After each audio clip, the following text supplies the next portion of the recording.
Visakha law student పై gang rape కేసులో పోలీసులు నిందితులను కోర్టుకు తరలించారు. రెండవ అదనపు చీఫ్ జ్యుడిషియల్ మెజిస్ట్రేట్ ముందు హాజరుపరిచారు. వారిని జడ్జి విచారిస్తున్నారు. నిందితులకు 14 రోజులు రిమాండ్ విధించే అవకాశం ఉంది. ఇప్పటికే ఈ కేసును 2 టౌన్ పోలీస్ స్టేషన్ నుంచి మహిళా పోలీస్ స్టేషన్కు బదిలీ చేశారు. అవసరమైతే ఈ కేసులో నిందితులను కస్టడీలోకి తీసుకుని విచారించే అవకాశం ఉంది.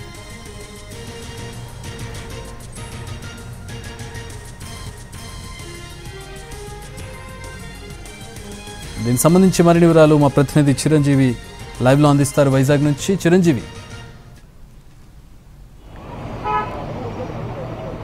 చక్రి విశాఖలో సంచలనం సృష్టించినటువంటి లా స్టూడెంట్ మీద సామూహిక అత్యాచారం సంబంధించినటువంటి ఏదైతే నిందితులు ఉన్నారో వాళ్ళని ప్రస్తుతం జిల్లా కోర్టుకు తీసుకురావడం జరిగింది. ప్రస్తుతం చీఫ్ జ్యుడిషియల్ మెజిస్ట్రేట్ ముందు కూడా హాజరుపరిచారు. ఎవరైతే ఈ నలుగురు కూడా గత కొంతకాలం నుంచి ఆమెను వేధించి ఎవరైతే ప్రియుడు వంశీతో కలిసి ఉన్నప్పుడు బాధితురాలు కలిసి ఉన్నప్పుడు వీడియోలన్నీ కూడా ప్రైవేట్ వీడియోలు తీసి ఆమెను బ్లాక్మెయిల్ చేసి పలుమార్లు ఆమె మీద అత్యాచారం చేయడంతో ప్రస్తుతం ఆ అమ్మాయి సూసైడ్ కూడా అటెంప్ట్ చేసింది. ఇవన్నింటిని కూడా దృష్టిలో పెట్టుకుని ప్రస్తుతం పోలీసులు కూడా పలు సెక్షన్ల కింద కేసు నమోదు చేయడం జరిగింది.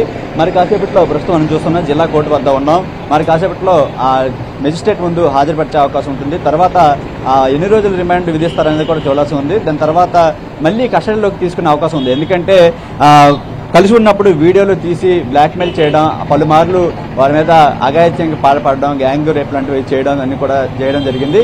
దీంతో ఆ వీడియోలన్నీ కూడా ఎవరికి పంపించారు, వీళ్ళు నలుగురు వద్దనే ఉన్నాయా లేదంటే ఇంకెవరైనా ఉన్నాయా, ఎవరైతే ప్రియుడు వంశీతో పాటు రాజేష్, జగదీష్, ఆనంద్ వీళ్ళు నలుగురు కూడా ఈ నేరానికి పాల్పడినటువంటి నిందితులు. వీళ్ళని ప్రస్తుతం కోర్టులోకి తీసుకురావడం జరిగింది.